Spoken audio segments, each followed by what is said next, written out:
हरिओम। नमस्कार दोस्तों, मैं योग आचार्य विकास सुनियाल स्वागत करता हूं आप सभी का आपके अपने यूट्यूब चैनल परिवार हेल्थ में। दोस्तों, 15 अक्टूबर 2023 से माँ शक्ति के परंपर नवरात्र शुरू होने जा रहे हैं। इन नवरात्रों के दौरान अक्सर कई योगियों के मन में ये शंका होती है कि क्या वो नवरात्र में उपवास रखते हुए योग अभ्यासों को कर सकते हैं। तो दोस्तों, इस शंका का उत्तर है कि हाँ, आप योग अभ्यासों का अभ्यास नवरात्र के दौरान बिल्कुल कर सकते हैं। लेकिन ठीक जिस प्रकार हम नवरात्र में अपना आहार चुनते हैं, उसी प्रकार हमें योग अभ्यासों में से भी कौन से योग अभ्यास करने हैं उनको चुनना है। उन सभी योग अभ्यासों के बारे में हम आज आपको अपनी इस वीडियो में बताएंगे। तो आप कृपया करके अंत तक इस वीडियो में बने रहें और अगर आपको ये वीडियो पसंद आई तो इसे लाइक, शेयर और कमेंट अवश्य करें और आपके अपने यूट्यूब चैनल परिवार हेल्थ को सब्सक्राइब करना ना भूलें। दोस्तों, नवरात्र के दौरान कुछ योगी फलाहार रहते हैं, कुछ निराहार रहते हैं और कुछ एक समय का व्रत वाला भोजन ग्रहण करते हैं। तो हमें अपने उपवास के तरीके के अनुसार ही योग अभ्यासों को जारी रखना है। जो लोग फलाहार कर रहे हैं या जो लोग एक टाइम का व्रत वाला आहार ग्रहण कर रहे हैं, वो योगी तो इन सभी अभ्यासों को कर सकते हैं। लेकिन स्पेशली जो योगी निराहार हैं, उनके लिए समय बहुत ही ज़्यादा लाभदायक है। अगर आप उपवास के साथ योग अभ्यास, योग क्रियाओं को करते हैं तो आप पाएंगे आपकी चेतना का जो लेवल है वो बहुत ही ज़्यादा हाई होने लगा है। आप अंदरूनी आंतरिक तौर पर बहुत ही ज़्यादा ऊर्जावान महसूस कर रहे हैं। आपकी जो विज़न है, आपके डिसीजन मेकिंग पावर है, वो भी स्ट्रॉन्ग होने लगी है। आप योग आसनों से ज़्यादा प्राणायाम पे बल दें। जो लोग निराहार उपवास रख रहे हैं, वो लोग आसन से ज़्यादा प्राणायाम पर अपना जोर रखें, ध्यान पर जोर रखें। आप अपनी चेतना के नई ऊंचाइयों तक पहुंच सकते हैं। अपनी कॉन्शियसनेस लेवल को एक अलग ही लेवल पर लेकर जा सकते हैं, क्योंकि जब हमारा आहार संयमित रहता है, हमारे विचार संयमित रहते हैं, हमारे भाव संयमित रहते हैं और जब ये तीनों संयमित हो जाते हैं, तब ये एकदम सही सटीक समय होता है अपनी चेतना को जागृत करने का।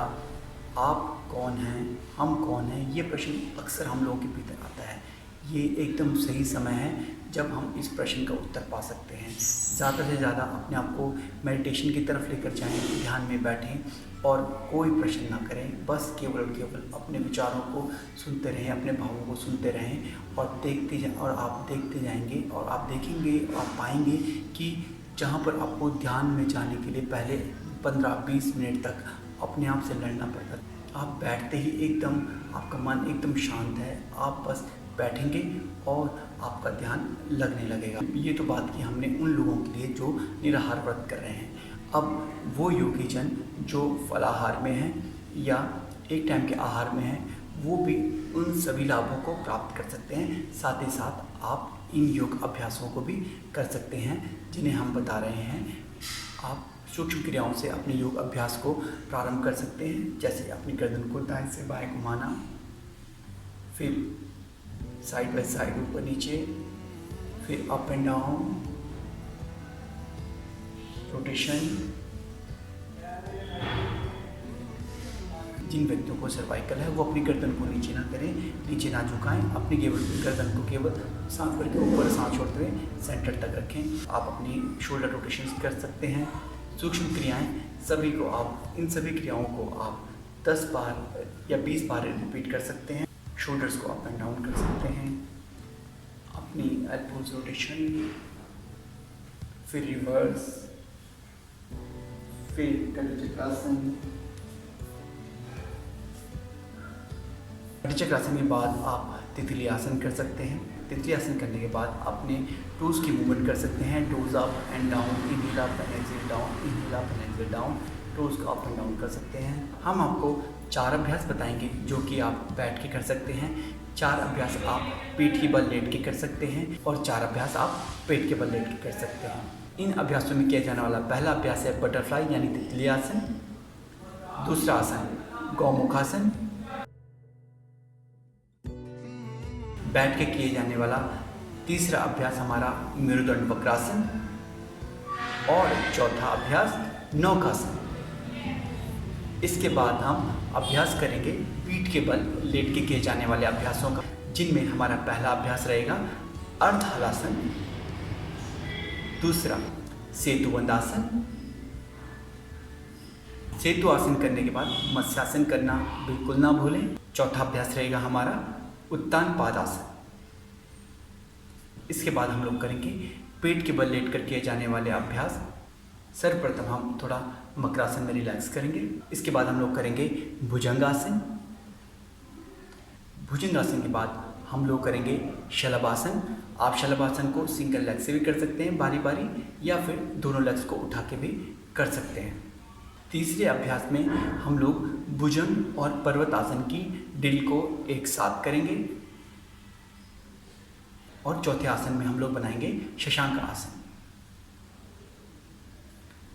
शशांक आसन बनाने के बाद हम लोग बैठेंगे वज्रासन में, और वज्रासन में बैठने के बाद हम लोग प्रारंभ करेंगे अपना अंतिम अभ्यास मार्जरी आसन का।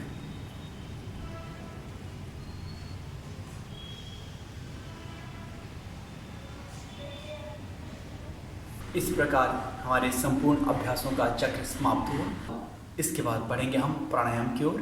हम लोग प्रारंभ करेंगे कपालभाति प्राणायाम से। कपालभाति को बहुत ही आराम से करें। जिन भी व्यक्तियों को हाई बीपी की समस्या रहती है वो कपालभाति को स्किप कर सकते हैं। हमें और जो उपवासी हैं वो भी कपालभाति को बहुत ही आराम से और सावधानी के साथ करेंगे। हमारा दूसरा प्राणायाम रहेगा अनुलोम विलोम प्राणायाम। बाईं नासिका से श्वास भरते हुए अंदर, दाईं से बाहर, फिर दाईं नासिका से श्वास भीतर भरते हुए बाईं नासिका से श्वास बाहर। तीसरा और अंतिम प्राणायाम रहेगा भस्त्रिका। भस्त्रिका को भी बहुत ही आराम से करें, बहुत जोर लगा कर ना करें। Deep inhalation. आप भस्त्रिका को डीप इनहेलेशन और एक्सहेलेशन से भी रिप्लेस कर सकते हैं। आप शांत बैठे रहें, लंबी गहरी श्वास भरें, लंबा गहरा प्रश्वास करें, लंबा गहरा श्वास भरें, लंबा गहरा प्रश्वास करें, लंबा गहरा श्वास भरें, लंबा गहरा प्रश्वास करें।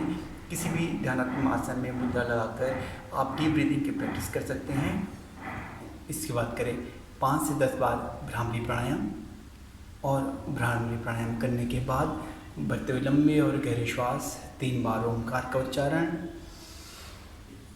फिर करेंगे संपूर्ण विश्व के कल्याण के लिए शांति पाठ। ईश्वर से करेंगे प्रार्थना, हे ईश्वर, इस विश्व में जो अशांति है, जो युद्ध है, युद्ध के कारण जो निर्दोष लोग मारे जा रहे हैं, कृपया करके इस युद्ध को अभी रोक लें। विश्व में हर इंसान को सद्बुद्धि प्रदान करें और इस कामना के साथ प्रार्थना करें। ओम सर्वे भवन्तु सुखिनः, सर्वे सन्तु निरामया, सर्वे भद्राणि पश्यन्तु मा कश्चित् दुःखभाग् भवेत्। ओम शांति शांति शांति ओम।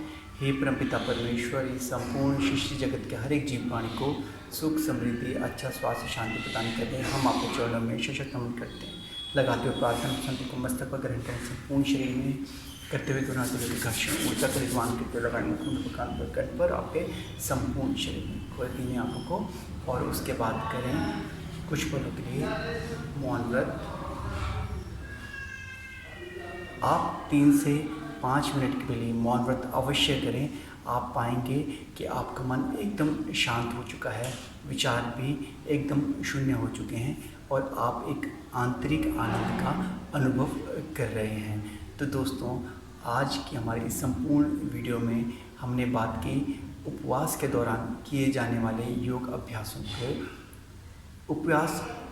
उपवास के दौरान किए जाने वाले योग अभ्यासों के बारे में। आप इन योग अभ्यासों को नियमित रूप से ज़रूर करें।